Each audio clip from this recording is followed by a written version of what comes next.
इस वीडियो में पितरों की महानता का वर्णन करूंगी, जो कि पद्म पुराण के हिंदी अनुवाद का अध्याय 10 है, जो कि सबसे बड़े महापुराणों में से एक है, जिसमें प्राचीन भारतीय समाज, परंपराओं, भूगोल, साथ ही पवित्र स्थानों, तीर्थों की धार्मिक तीर्थयात्राओं, यात्राओं का विवरण बताऊंगी। ये पद्म पुराण के सृष्टि खंड सृजन पर अनुभाग का 10वां अध्याय है। अध्याय 10 पितरों की महानता। पुलस्त्य ने कहा, अब मैं ब्रह्मा द्वारा पूर्व में वर्णित एकोद्दिष्ट एक निश्चित मृत व्यक्ति के लिए किया जाने वाला श्राद्ध, जिसमें अन्य पूर्वज सम्मिलित नहीं होते, का वर्णन करूंगा कि पिता की मृत्यु से उत्पन्न व्यक्तिगत कल्मश से शुद्धि होने तक पुत्रों को ये श्राद्ध किस प्रकार करना चाहिए। सपिंड की मृत्यु पर ब्राह्मण के लिए अपवित्रता 10 दिन तक, क्षत्रिय के लिए 12 दिन तक, वैश्य के लिए पखवाड़े तक तथा शूद्र के लिए 1 माह तक अपवित्रता मानी गई है। यदि मुंडन संस्कार से पहले ही बच्चे की मृत्यु हो जाती है, तो अपवित्रता अर्थात शोक की अवधि केवल 1 रात के लिए होती है। इसके बाद इसे 3 रातों का कहा जाता है। सभी जातियों में जन्म के समय भी ऐसा ही होना चाहिए। अस्थियां एकत्रित होने के बाद अर्थात शव को जलाने के बाद बची राख एक दूसरे के शरीर को स्पर्श करके बिछाया जाता है। मृत व्यक्ति को 12 दिनों तक पिंड देना चाहिए। उसे उसका आहार कहा गया है, क्योंकि इससे उसे बहुत खुशी मिलती है। चूंकि मृत व्यक्ति को 12 दिन के अंत में मृतकों के नगर में ले जाया जाता है, इसलिए वह 12 दिनों तक अपने बेटे और पत्नी को घर में देख पाता है।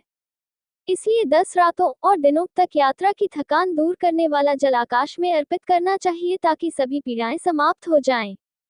फिर 11वें दिन मनुष्य को 11 ब्राह्मणों को भोजन कराना चाहिए। इसी प्रकार परिवार में बच्चे के जन्म के कारण होने वाले अपवित्रता के अंत में भी भोजन कराना चाहिए। इसी प्रकार दूसरे दिन एकोद्दिष्ट करना चाहिए। वहां अग्नि का आवाहन या तैयारी विधि के अनुसार नहीं की जाती तथा देवताओं की पूजा भी नहीं की जाती। इसके लिए केवल एक कुशा अंग, एक वस्तु और एक पिंड रखा जाता है। पहले कृपया निकट आइए कहकर फिर तिल से जल अर्पण करना चाहिए। उसे चाहिए कि वह कहे, हमारा कल्याण हो, और भोजन को फैलाने और उसे परोसने में रुचि ले। इस विधि से वह ये सब मास प्रति मास करे।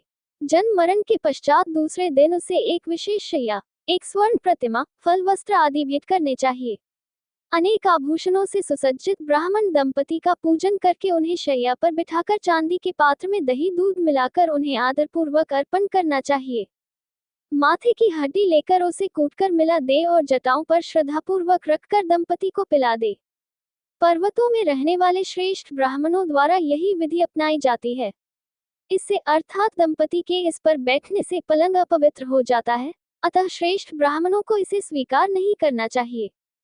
यदि इसे स्वीकार कर लिया जाए तो इसे पुनः पवित्र करने की आवश्यकता होती है। ऐसे बिस्तर की वेद और पुराण में सर्वत्र निंदा की गई है।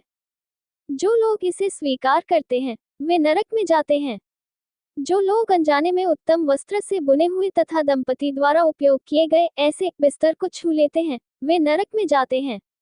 मनुष्य को नए श्राद्ध के माध्यम से भोग लगाना चाहिए तथा भोग के पश्चात चांद्रायण व्रत का पालन करना चाहिए।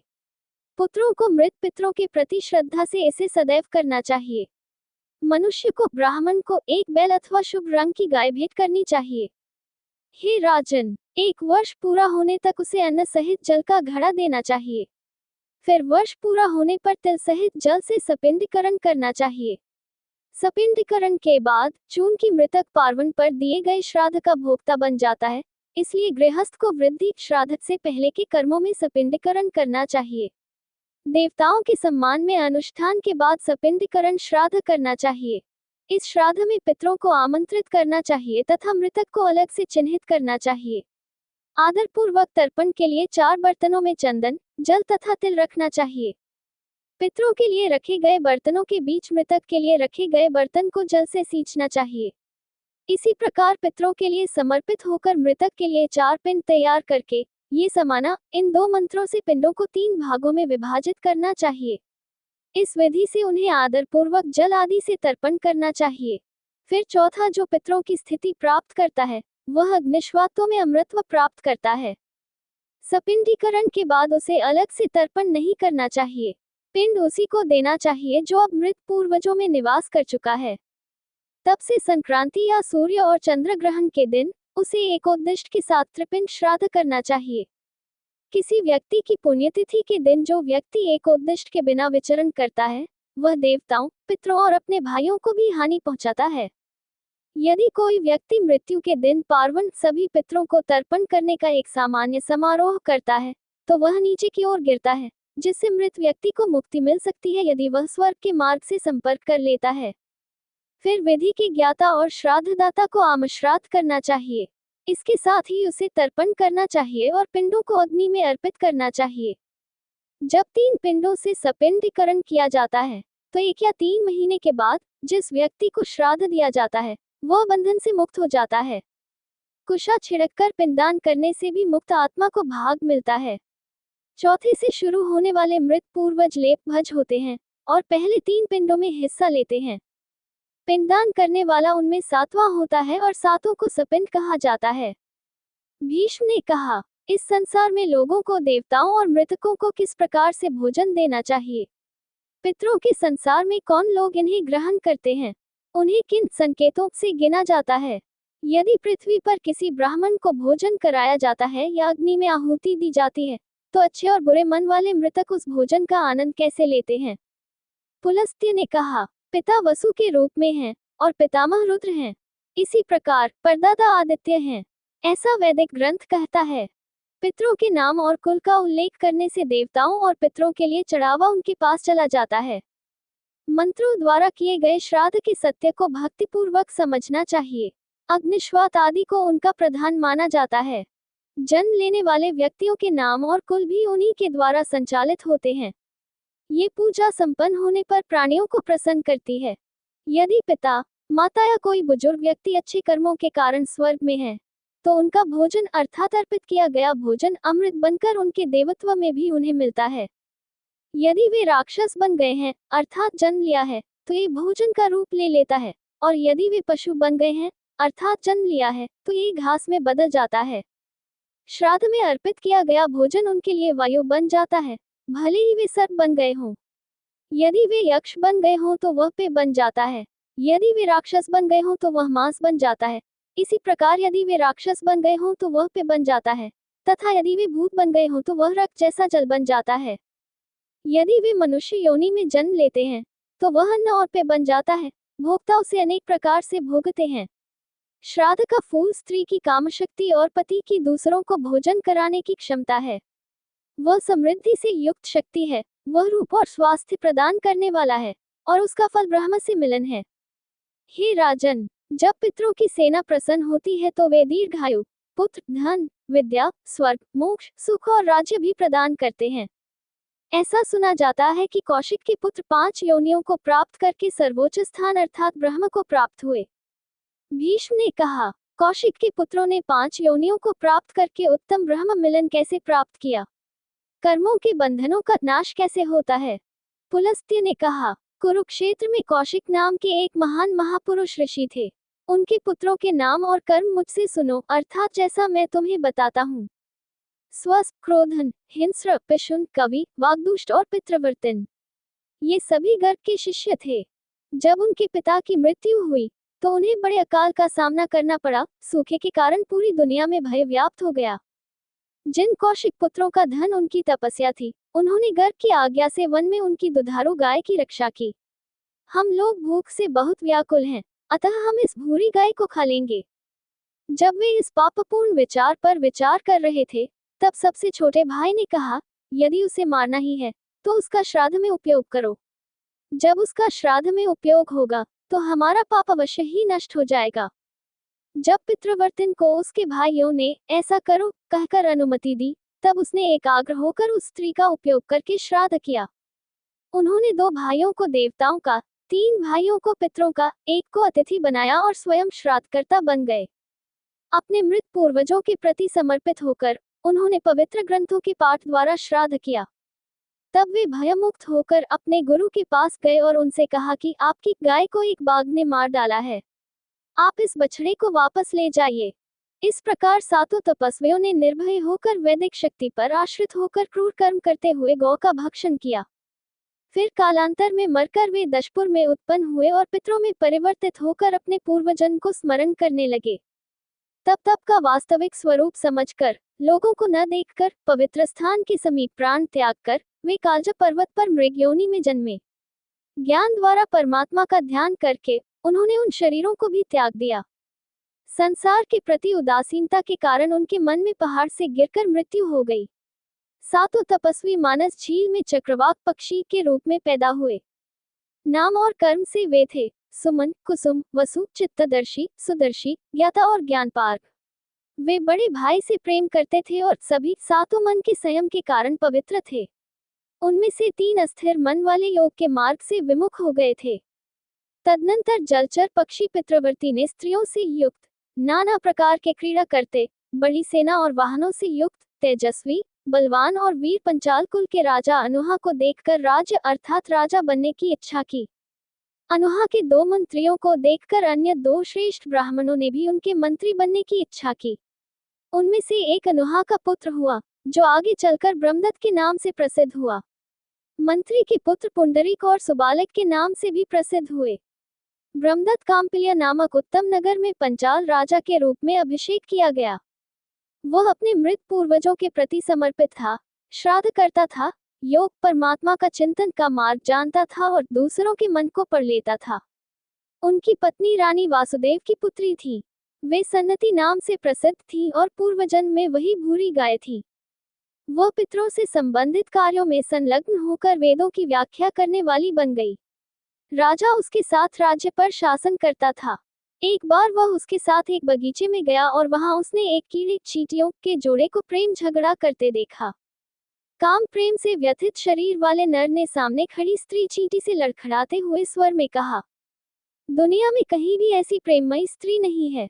तू पतली कमर वाली, बड़े नितंब वाली, विशाल वक्ष वाली, उत्तम चाल वाली, स्वर्णवर्ण वाली, मनोहर मुख वाली और मधुर मुस्कान वाली है। तेरा मुख गुड़ और शक्कर के समान मीठा है। मेरे खाने के बाद तुम खाते हो और मेरे नहाने के बाद तुम नहाते हो। जब मैं यात्रा पर जाता हूँ तो तुम व्यथित हो जाते हो और जब मैं क्रोधित होता हूँ तो तुम भय से बेचैन हो जाते हो। हे शुभ, तुम सदैव अपना मुख क्यों झुकाए रहते हो? वह प्रज्वलित क्रोध से बोली, तुम क्या कह रहे हो? तुमने मेरे बिना ही मोदक का चूर्ण खा लिया। कामातुर होकर तुमने उसे किसी और को दे दिया। नर चींटी ने कहा, हे सुंदर रूप वाली, मैंने अपनी समानता के कारण ही इसे दूसरे चींटी को दे दिया है। हे सुंदरी, मेरा एक दोष क्षमा कर दो। हे सुंदर वक्षों वाली, मैं फिर ऐसा नहीं करूंगा। अपना क्रोध त्याग दो। मैं तुम्हारे चरणों को स्पर्श करता हूँ, तुमको नमस्कार करता हूँ, मुझ पर प्रसन्न हो। हे सुंदर नितंबों वाली, जब तुम क्रोधित होती हो तो मृत्यु मेरे सामने खड़ी हो जाती है। हे मनोहर जांघों वाली, जब तुम प्रसन्न होती हो तो मेरी सारी इच्छाएं पूरी हो जाती हैं। हे सुंदर नितंबों वाली, मेरे मुख को पूर्ण रूप से पियो अर्थात चूमो, जो पूर्ण चंद्रमा के समान सदैव कामुक रहता है और जिसका स्वाद अमृत के समान है। हे शुभ, इसे प्रदान करते हुए आप मुझ पर सदैव कृपा करते रहें। ये शब्द सुनकर वह प्रसन्न हो गई। उस चींटी ने उस मनमोहक को अपना वर दे दिया। ब्रह्मदत्त भी अपने पूर्वजन्म के कर्मों के कारण समस्त प्राणियों की ध्वनियों से परिचित था तथा सब कुछ जानकर आश्चर्यचकित होकर मुस्कुराया। भीष्म ने कहा, राजा ब्रह्मदत्त सभी प्राणियों की आवाजें कैसे जानते थे? हे सर्वज्ञ, 4 चक्रवाकों का समूह कहाँ रहता था? वह सब मुझे बताओ और वह उत्तम व्रतों का समूह किस कुल में उत्पन्न हुआ था? पुलस्त्य ने कहा, हे राजन, चक्रवाक उसी नगर में पैदा हुए थे जहाँ वृद्ध ब्राह्मण के पुत्र पैदा हुए थे और उन सभी बुद्धिमान ब्राह्मणों को उनका पूर्व जन्म याद था। वे सुदरेंद्र नामक ब्राह्मण के पुत्र थे। उनके नाम और कर्म उनके अनुरूप थे, धृतिमान, तत्वदर्शी, विद्यावर्ण और तपोधिक। ब्राह्मणों का मन तपस्या करने का था। श्रेष्ठ ब्राह्मणों ने कहा, हम महान अलौकिक शक्ति प्राप्त करेंगे। उनके ये वचन सुनकर महान तपस्वी सुदरेंद्र ने करुण शब्दों में कहा, हे पुत्रो, यह क्या है? उन्होंने उनसे कहा, हे पुत्रो, ये तुम्हारा कर्तव्य भंग है। अपने वृद्ध पिता को त्याग कर वन में रहना, इससे तुम्हें क्या पुण्य, क्या लाभ होगा? उन्होंने कहा, हे पिता, हमने आपके भरण पोषण की व्यवस्था कर दी है, आप हमारी बातें सुनिए। यहाँ के राजा ने एक पुरानी प्रतिज्ञा की है। वे आपको बहुत सा धन, 1000 गांव देंगे। आप प्रातःकाल उनसे कहें कि कुरुक्षेत्र में जो ब्राह्मण थे, दशपुर में जो शिकारी थे, वे कालजब पर्वत पर मृग बन गए और मानस सरोवर में चक्रवाक हो गए। पिता से ऐसा कहकर वे तपस्या के लिए वन में चले गए। हे राजन, वह बूढ़ा ब्राह्मण भी अपना उद्देश्य पूरा करने के लिए चला गया। पूर्व काल में पंचाल के राजा अनुहा नामक वैभराज ने पुत्र की इच्छा से घोर तपस्या की और देवताओं के स्वामी सनातन ब्रह्मा को प्रसन्न किया। बहुत समय के बाद ब्रह्मा जी उससे प्रसन्न हुए और बोले, तुम्हारा कल्याण हो, जो तुम्हारे हृदय की इच्छा हो वही वर चुनो। अनुहा ने कहा, हे देवराज, मुझे महान बलवान पराक्रमी समस्त विद्याओं का ज्ञाता धार्मिक भक्तों में श्रेष्ठ पुत्र दीजिए। मुझे भक्त समस्त प्राणियों की ध्वनियों को जानने वाला पुत्र दीजिए। भगवान विश्वात्मा ने उससे कहा, ऐसा ही हो। और जब सभी प्राणी देख रहे थे अर्थात सभी प्राणियों की उपस्थिति में, तभी वे वहां से गायब हो गए। तब उनका वह वीर पुत्र ब्रह्मदत्त हुआ। वह समस्त प्राणियों पर दया करने वाला था, उन सबसे अधिक शक्तिशाली था, समस्त प्राणियों की ध्वनियों को जानता था तथा समस्त प्राणियों का स्वामी था। वह अपनी स्वाभाविक शक्ति के कारण स्वाभाविक रूप से मन को एकाग्र करने वाला उस स्थान पर पहुंचा जहां क्रीड़ारत चींटियों का जोड़ा ठहरा हुआ था। तब सन्नति ने राजा को मुस्कुराते हुए तथा बहुत आश्चर्यचकित होकर कुछ संदेह करके पूछा। सन्नति ने कहा, हे राजन, यह असमय मुस्कुराहट क्यों? मैं नहीं जानता कि आप असमय क्यों मुस्कुरा रहे हैं। राजकुमार ने उसे चींटी के शब्द सुनाए। हे सुंदर मुख वाली, ये सहानुभूतिपूर्ण मुस्कान बड़ी दिलचस्पी से उभरी है। हे उज्जवल मुस्कान वाली, मेरी मुस्कान का कोई और कारण नहीं है। रानी उससे सहमत नहीं हुई। उसने कहा, आप झूठ कह रहे हैं। तुम मुझ पर ही हंसे थे। अब मैं तुम्हारे साथ नहीं रहूंगा। जो मनुष्य देवता नहीं है वह चींटियों की बात कैसे समझ सकता है? इसलिए आज तुमने मुझ पर ही हंसा, इसके अलावा और क्या कहा जा सकता है? राजा ने उत्तर न दे पाने के कारण हर की सलाह जानने की इच्छा से 7 रातों तक पवित्र रहकर अपना व्रत रखा। प्रातःकाल नगर में भ्रमण करते हुए ब्रह्मा ने राजा से स्वप्न के अंत में कहा, तुम्हारा प्रियतम श्रेष्ठ ब्राह्मणों से प्रत्येक शब्द सीखेगा।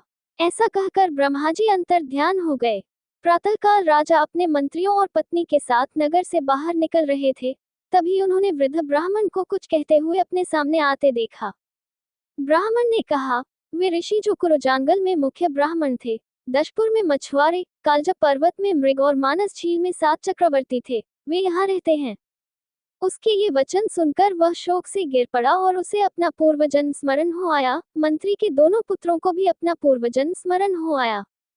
वह बालक बाब्रव्य समस्त विद्याओं का ज्ञाता था, जो लोकों में पंचाल नाम से विख्यात हुआ और प्रेम विद्या का व्याख्याता था। वेद शास्त्र के संस्थापक पुण्यात्मा पुंडरीक को भी अपने पूर्वजन्म का स्मरण हो आया और वे दुखी होकर उसी प्रकार उनके सामने गिर पड़े। ओह, हम लोग काम के कारण कर्मों के बंधन में पड़कर अपने उचित कर्मों से च्युत हो गए हैं।